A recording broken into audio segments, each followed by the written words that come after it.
good morning, everyone. It's really great to be with you here. I'm just going to, actually, maybe I'll just put my bits of paper up here, and then we can get started. It's really great to be with you this morning, talking about why men should care about gender balance. And it's kind of interesting, isn't it, that as we look out at the audience here and see, well, who's actually turned up for this session? We could do with a few more men. And I think this is the challenge, basically, about gender balance. Because what do men hear when they hear the word gender? Women, exactly, that's right, they hear women. So that's got nothing to do with me if this is about gender balance, okay? So what I wanted to talk about was about why men should care about this. Why do I care about this, okay? I care about gender balance because I sadly got divorced when the kids were quite young. I wanted to play an important part in their life as a father. So this is 20-something years ago. I was taking the kids to school, I was taking the kids to hospital appointments or whatever it is, teacher sessions, daughter school, rugby matches or whatever. And what I realised is that as a man doing that in that time, it was a bit exceptional. You know, there weren't many men doing it. And also, it was a challenge balancing my career. Okay? How did I do all that and have a career in consulting as well? Because in my day job, I work for Mercer, the consulting firm, and that's highly pressured. And then I figured, well, hang on a minute. This is what women have been doing for decades, you know. So why, just because it's a man doing it, is this such a special thing? But I thought it was important anyway that, I did my part, but it really gave me some empathy with the challenges that women face in this.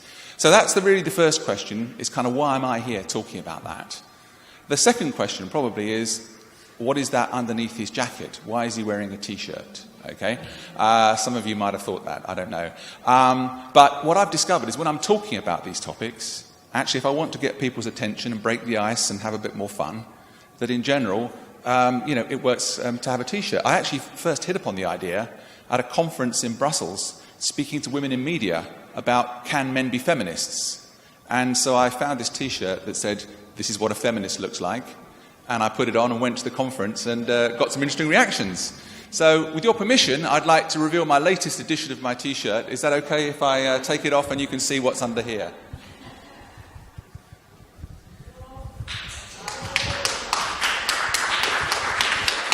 So, feminism includes all genders, including men, right? And feminism gets a bad rap, okay? Because people hear the word feminism, it means different things to different people. But basically, for me, it means about supporting women, okay? And as we're going to hear in my presentation, hopefully, supporting women is not only good for women, it's also good for men, okay? So this is why men should care about it. And what I'd like you to do, you probably see up here, there's a hashtag, @RobertBKR, and I'm doing a little competition to try and boost Twitter in Poland, okay? So what I'd like you to do is make some tweets about this, if you hear some interesting things, or take some pictures or whatever. And at the end, I'm going to look at my Twitter feed, and I'm going to see who's done the most tweets, and you're going to win a very special prize. I'm going to get you one of these T-shirts made up in your size, whatever colour you choose, saying whatever you'd like as a topic. So, as I say, if you're interested, then let's go for the competition and let's see who wins this by the end, okay? So, the real challenge that we've got, really, when we talk about men and gender balance, is actually men are really quite unaware about this, okay? They're quite unaware about the importance of it. And so getting over this issue about how we get the message out to men, how we get more men participating in this topic is the really key thing. So, what's the problem? Okay, let's start with the problem. Okay, does anyone know what this number is? 170? Exactly, a number of years it takes to its gender equality. I think you should win a special prize for knowing that, because not many people do. It's the World Economic Forum survey last year. 170 years to gender equality. How do you feel about that in the audience, ladies? Really great. Okay, yeah, you're really looking forward to the next 170 years. What's this one? 80%. Anyone know what that is? That's the proportion of executive positions held by men. Okay? And then, who knows what this one is? 25%. It could mean two things. It could mean the gender pay gap, because women, on average, get paid about 20-something% less than men. But actually what this is the proportion of housework, homework, childcare, elder care done by men, apparently. And I think it's a bit of an overestimate, 25%. Okay? So this kind of represents the kind of lack of gender balance that we have in our society. And I'm really sorry to say also, coming to this conference this morning, and I did warn Derek that I'd talk about this, I was really disappointed to come to a conference, which is a major conference about business in Poland, where women probably make up the bulk of employees in the sector.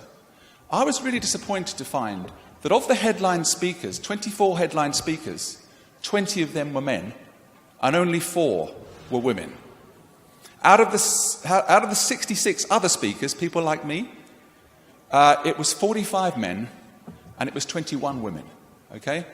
Now, we're talking about ridiculously low proportions of female representation at this conference. And we're going to be talking about the importance of gender balance for economies and companies. Derek's already mentioned the numbers. So why is this issue being ignored? And why do we not have better female representation amongst the speakers here at the conference? So what I'm hoping is we get this fixed for future years. So I want you all to write to the organisers and point this out in no uncertain terms. Is that okay? Jolly good. And here's some proof from Mercer's survey. You'll see dotted around the room, we've left a copy of Mercer's research. This is the company that I work for, and there's a copy for you to take away. But it's basically a report that we did on how does the average company in Europe look, okay? And you can probably see here, it starts off at support level, 51% women in the green, 49% male in the blue. But as we go up through the organisation, what happens? We see the proportion of women drop away until at the top, it's roughly 80% male and 20% female, okay? So that's the landscape that we're facing in most organisations. Women fall away as we get towards the top. And we're trying to fix that, okay? So Mercer's survey shows that women are trying to be hired at the top level, where we're hiring women at a faster rate. You see that number at the top there, 11% versus 6%? We're hiring women at a faster rate at the top in Europe. So we're going to fix the problem, right? Unfortunately not, because if you look at the exits, women are also leaving faster at the top than men. It's like they're looking at top jobs and thinking, you know what, is this really the kind of environment that I want, okay? And the World Economic Forum did a study about it, and it mentioned things like, for example, that there's still a male-dominated culture and bias at the top of organisations. There's not enough work-life balance. There's not enough female role models, for example, also. And very importantly, issues about whether women put themselves forward to the degree that men do. You know what men are like, right? Okay? The job description says, must speak French. The man says, well, I've been to Paris, I drink Beaujolais, I'll go for it. The woman thinks, I speak fluent French, but I've never translated the works of Simone de Beauvoir, and maybe therefore I'm not really ready for this role yet, So we need to fix all those issues, right? But it's not about fixing the women, actually.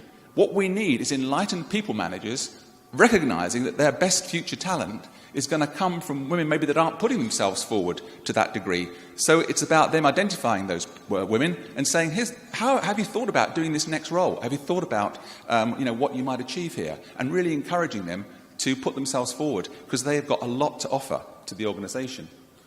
Now, I'm talking about gender balance and about leadership. So it's about the proportion of women in leadership, obviously. We just looked at those data. It's about the talent pipeline as well. If we don't fix the talent pipeline, we're not going to have enough women in the top. It's going to take 170 years, okay? So we need to really speed up how we get women into the talent pipeline, as we saw from that diagram. But it's also about the leadership culture, okay?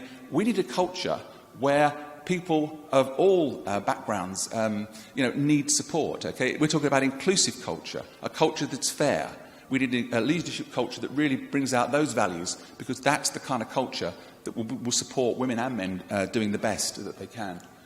And we need leadership competencies that move away from these traditional leadership competencies that are all about command and control. The economy is changing, the world is changing. We're moving away from hierarchical organisations that were based on, this very sort of clear and slightly old-fashioned way now of command and control. We've got much more horizontal organisations in the information age, so we need different kinds of leadership skills and management skills for those kind of organisations. And the other thing is, the talent wants different things too, so we need to talk about that. So why should men care about this topic, right? I think men should care because it's better for their business. I think it's better for their career. I think it's better for the women in their life, and I think also for the men in their life as well. I'll come on to that. Sons, for example, we've got to talk about sons. And it's also better for individual men as well. And we'll talk about all those different areas and really point out why there's a very strong case for men to be really crying out for gender equality in the world and in their organisations. So, gender balance is a business issue. I won't go over this a lot because Derek's already mentioned some of it. But it's very clear, if you look at leadership studies done by companies like Zenger and Folkman or by Leadership, they show that women perform extremely highly in leadership competencies, okay? Traditional leadership competencies even. And I think the Zenger and Folkman study shows women outperforming in 15 out of 19 of the categories of leadership, okay? So women have got a lot to bring to leadership. They also bring a lot to decision-making as well, because they look at things in a different way to men. For example, there's a lot said about the risk that men are prepared to take, and that actually maybe women might be prepared to take different degrees and different levels of risk. So you make better decisions if you've got those complementary skills coming together.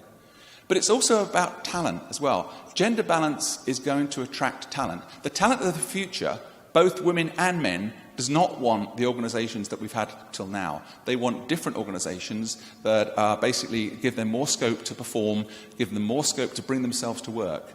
And it's this talent that's going to innovate, basically, that's going to help you grow your business. So if you don't fix the gender balance problem, you're not going to get the talent of the future, and you're not going to be able to innovate your products as well. We talked about the clients, and actually there's a fabulous client connection. I was talking to a luxury goods company the other day. 99% of their customers are women. 100% of their board is men. So, what kind of issues are they likely to have in the future? They're not thinking about the connection with their female clients. But this is true more and more, that we're seeing women. 80% of consumer decisions are made by women, and yet we still have companies dominated by men trying to sell to those women. Okay, and then performance and growth. Again, as Derek mentioned, Credit Suisse did a really great study last year that showed that if you invest as an investor in companies that have gender balance as a strategy, on average, you get a 3.5% per annum return better than companies that don't have that strategy. 3.5% per annum. Over 10 years, that's a 40% difference in return.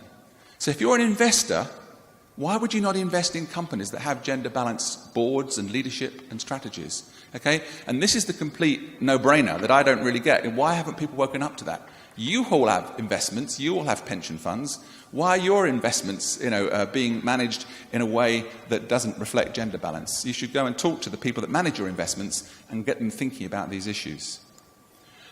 This is about the talent. This is a survey done by Universum.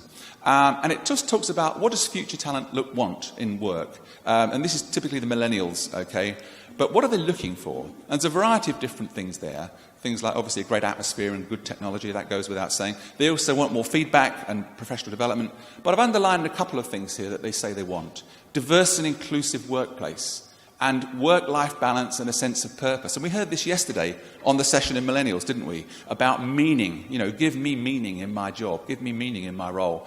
I want a sense of purpose. But they also want to have a work-life balance. They don't want to do this thing that people used to do, which was work harder and harder, longer and longer hours to get to the top, work at the top for a long time, then retire, then die, basically, and then actually before dying, regretting that they hadn't spent more time with their families, okay? David Attenborough, one of the BBC's top presenters, recently said he wished he'd spent more time with his family rather than going around the family making lovely films about wild animals. So don't regret, men, if you're here in the audience thinking about this, don't regret that. Think about the work-life balance. But the point is, your talent of tomorrow wants that balance. So if you're not giving it to them, you're not going to get them working for you. And it's better for your career, okay? We've probably seen a number of CEOs talking about this. I picked out Michelle Lundell, I picked out Thomas Donato, and I picked out our own CEO, Julio Portalatin. It's all basically about CEOs saying we're going to be more innovative, we're going to be better at serving our customers, we're going to be a better place for women to work, and we're going to get better business outcomes, okay? So the CEOs believe this. The real challenge is with the middle managers, making sure that they understand this and how they then manage the people that are working for them so that we bring in gender balance. One of the other things I talked about was how leadership needs to change. I was very fortunate that I was able to be working with, at a conference recently, a lady called Monique Talon. And she has developed a model of leadership for the future, for this new information age. Now, originally, she called it a female leadership model. But when I saw it, I thought, you know what? That applies to men as well. This is the kind of competencies we need for the future if we're going to be great leaders. Obviously, we need the vision, but leaders of the future, need to be prepared to be vulnerable, put themselves into different spaces that they haven't put themselves in before, take to some extent a calculated risk on that. But they also need to be humble and not think that they've got all the best ideas. Maybe they want to collaborate with other people that do have good ideas. And they need empathy, intuition, and they need to care about their employees. They need to really think, how are we going to develop you? How are we going to get the best out of you? So these are leadership competencies now, as well as all the typical male ones in blue there in the middle, assertive, daring, resilient, decisive. Yes, we need our leaders to be that.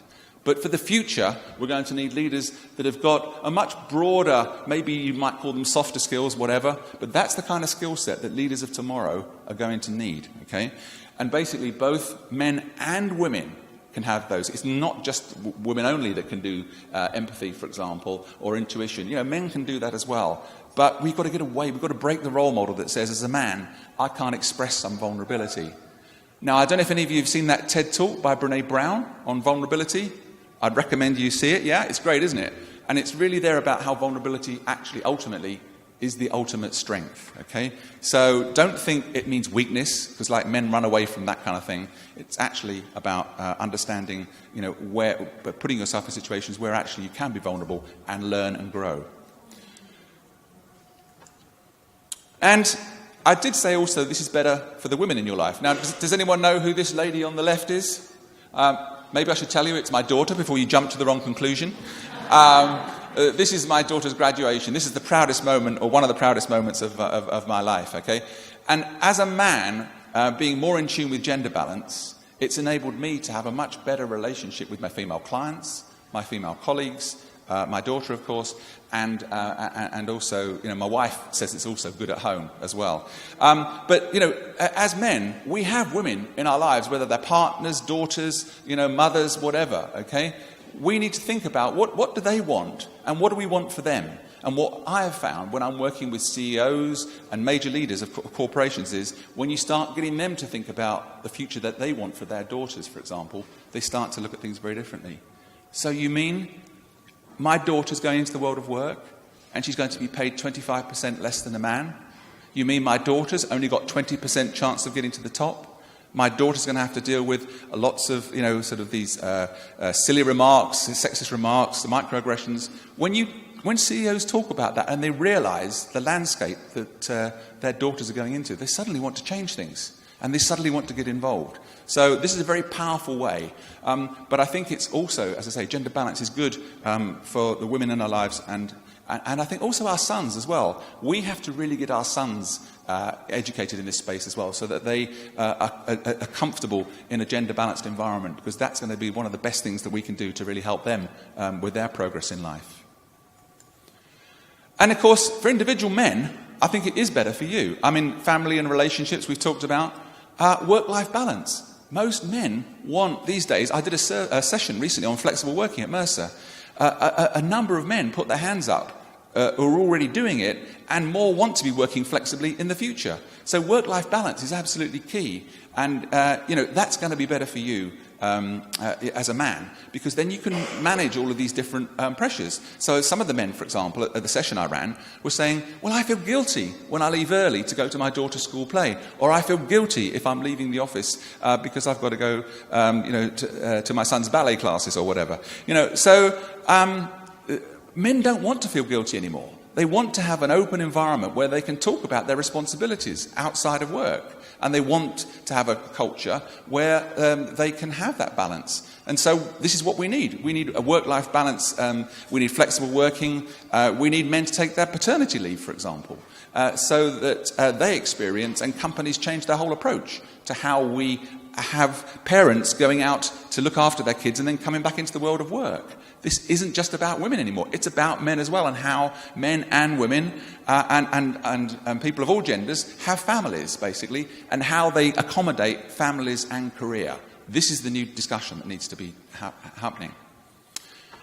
And men, what I'd also say to you, if you get involved in gender balance, you can also be a role model, okay? Derek kindly mentioned the award that I won. What I've found actually now is that I'm being asked to speak at conferences. My company's asked me to run a program there, and sort of men are looking at me as if to say, wow, you know, we see you, what you're doing now, we see you making progress, we'd like to be like you. I mean, I never thought I would be a role model for other men. I'm a beta male, typically. I'm not one of these strong, aggressive types, you know. But on the other hand, a lot of my male colleagues are now saying, we would like to do what you're doing. And we held a session at Mercer recently. 100 men put their hand up in Mercer in the UK to get involved in this initiative. And they're all saying, you know, we want to change this too. We want to move to a different kind of paradigm, a gender balance paradigm. And then finally, I tweeted last night. I don't know if you follow me on Twitter yet, but if you have, you'll see what I tweeted about health and happiness. So there's a Norwegian academic just come out with a study about how gender balance is good for men's health. Okay, so men, there's less suicide, there's less depression. Men look after themselves better when there's a gender-balanced environment, and it's also better for happiness as well. A Chinese researcher did some work on this about how if we have gender balance, it's not only good for women, it's good for men as well, and it's good for all of our attitudes towards life. It's good for happiness. So what I'm hoping, looking at the men in the audience here, that I've been able to convince you by some of these remarks that gender balance is good for you. But of course, men are always thinking, okay, well, that's all very well and good, so what do I now need to go and do? So my advice to you is, first thing is, go and ask a woman what it's like to work in your environment. Ask about her experiences and listen and learn. Be like an intern in the world of women to increase your understanding of women. And then question what your approach is. Question your biases. You know, how do you do things? Do I actually really have gender balance in the way that I operate, both at work and at home? And do more to understand women's challenges and identify where you can take action. And the Mercer men, for example, said, and these are some of the examples we talked about, that they wanted to be more vocal and visible on the business value. Okay, so for example, men at Mercer now are going out in the organisation, and we're talking about the importance of this as a business issue, not just about the right thing to do. And of course, it is the right thing to do, but it also gets noticed if we can say there's a real business value to it. And the people managers, if you're people managers, you can champion the female talent. You can mentor and sponsor women. You can make sure that if you've got female talent, you tap that person on the shoulder and you say, do you think you can do this new role? We think you can. Why don't you put yourselves forward? So the people managers can definitely do more in that space.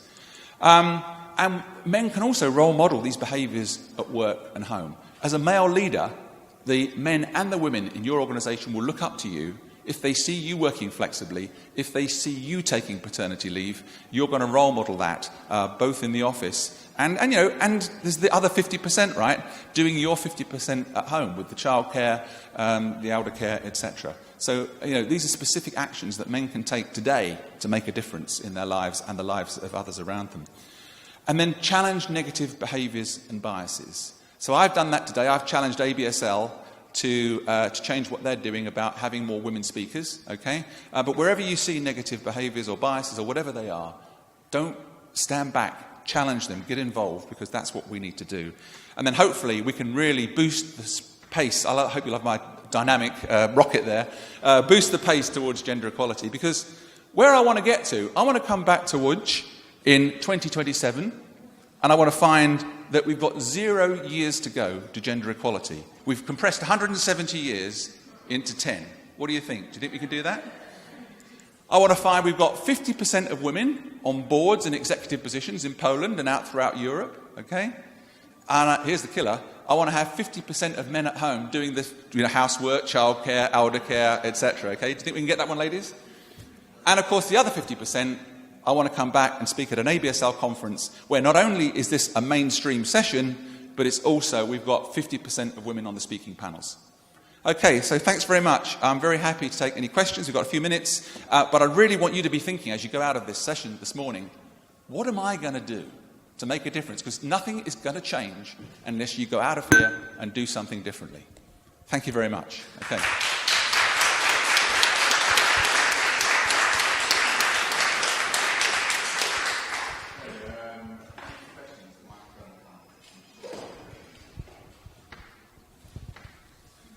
Yes, hi, Robert.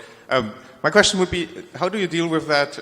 You've shown your own CEO, right, saying, okay, it's a good way of doing it. Because I found it, actually, to be honest, very frustrating that almost every company that I worked for in the past, everyone has diversity in their agenda, right? But if you look then at the boards of those companies, nearly no female on the board, or if there's a female, then it's usually the HR person. Yeah. So there's no... No, you're exactly right. We need more women in line management positions, and we need more women in executive positions and on the boards. Now, I'm very proud to say that at Mercer in the UK, for example, we have a female CEO, we have a female regional president, half of our board are women, okay, in fact more than half of our board are women, and so we're actually living that. And you can change it. It doesn't have to stay like that. But what you need to do is there needs to be pressure from, for example, from the investors. The investors are going to say, well, listen, we don't want to invest in companies that don't have gender balance anymore because we're going to get lower returns, okay, like the Australians are saying that. And it also needs to come from below. You need to be saying to your leaders, we're not going to get the talent of tomorrow unless we change, unless we have more gender balance in our leadership.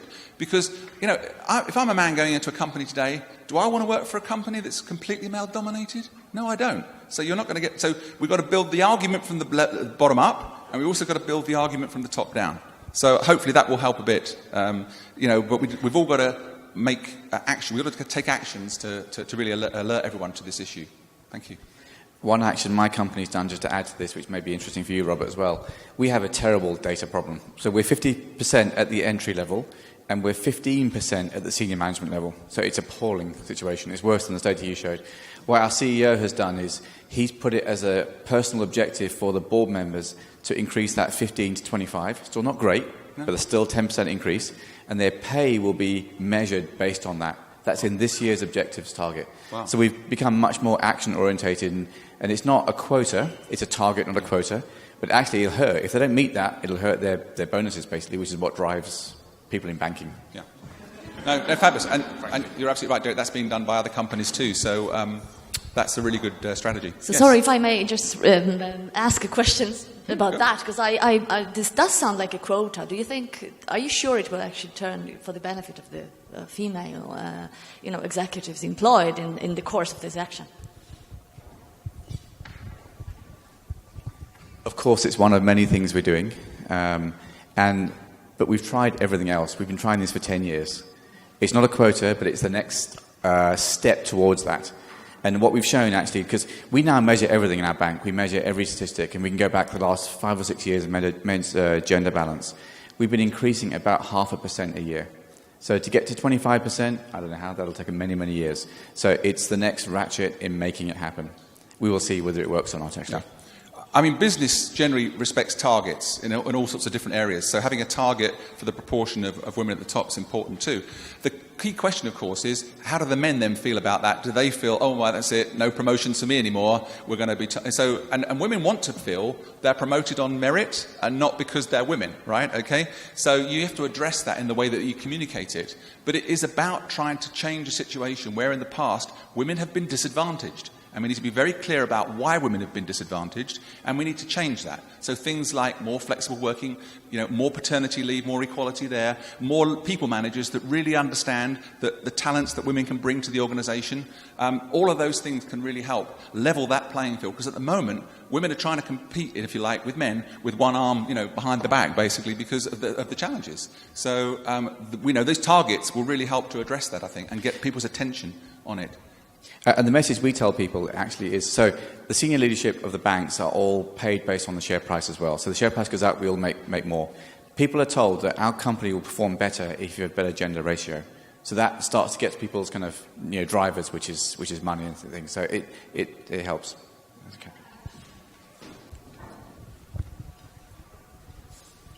Thanks. This is Katrine Cousins from Euroclear. Just a small linguistic question on the targets versus quotas, because yesterday in the millennial discussion I heard the same thing being said. We don't want quotas, but yes, we go for targets because targets, that's business language. That's what a business works with. But how do you explain the difference to people? Well, because yeah. when I speak to men about this in my company, they say, well, it's the same thing. You're just saying we need that many women. Yeah, yeah. No, look, I mean, obviously these are words. I mean, a quota, generally speaking, is something mandated either by government, or by another organisation. A target is what you're trying to achieve, and there, in essence, there are no guarantees you'll achieve it, and not necessarily, although I think in many cases there are penalties for not achieving it. The main thing is it's putting a focus on something that needs to be addressed. And Norway, for example, famously introduced its 40% of women on boards. And that actually has changed things in Norway. Now, there are some unintended consequences as well, so we need to address those. But it's making a statement, whether it's a quota or whether it's a target, it's making a statement of intent. We want to change something. We want to really make this better. And so I think, generally speaking, I find that in most cultures, targets are easier to manage. But in some cultures, quotas are the only way to start getting change. So I'm not against quotas if it's the best way to get change in your culture, in your organisation. But I'm saying a lot of people find it a bit easier to live with targets because they're not as mandated as quotas. Quick question. Actually, what I've noticed that on entry level, people usually there is the number of ladies versus the number of gents is almost equal, or sometimes in our business services, it's like more ladies are joining, and then in the end, on the board, on the management board, you'll find more it's male dominated. So for me, the question then, maybe we should try to understand the process. So in the beginning, we have equal in terms of numbers, and in the end, you'll have more male. So maybe the whole process of performance appraisals and assessment, that's the root cause. Like how, in the end, we have more males promoted, more than ladies. So I think the issue, better to speak openly about the issue. Most probably the issue is in the performance assessment and appraisals. Yeah. And if we don't target the root cause, I think we'll not cure the main issue. Absolutely right. I think performance appraisals, this is where people managers can do a lot to champion female talent, okay? And when they're giving appraisals, they need to bear in mind all these factors that will enable women to progress in the organisation. So if anyone's in HR here, there's a lot that you can do, obviously with all of these systems, processes and policies to bring into your organisation. But it starts from the top. It takes the CEO, it takes the management board to really be saying, listen, this is how we do business in future. We do business as an organisation that wants the best talent, okay? And not only to get the best women, we want the best men as well. And if we're going to do that, we're going to need to change a lot of these things. Because a lot of men get disadvantaged in performance appraisals too. If they're not working 9-hour days, or they're not working 7-day weeks, or whatever it is. So we need to change that whole assessment of what makes a good employee, what makes a high potential. We need to understand better what that is. And I think what we're going to see, the talent of the future is talent that's going to want more freedom, more flexibility, to bring themselves to work, to be able to give of themselves so that the organisation can innovate and the organisation can grow. So unless we fix those things that you're talking about, and we do need to fix them, business isn't going to perform as well as it should. Great. So I think we'll wrap there. So thank you very much, Robert, again.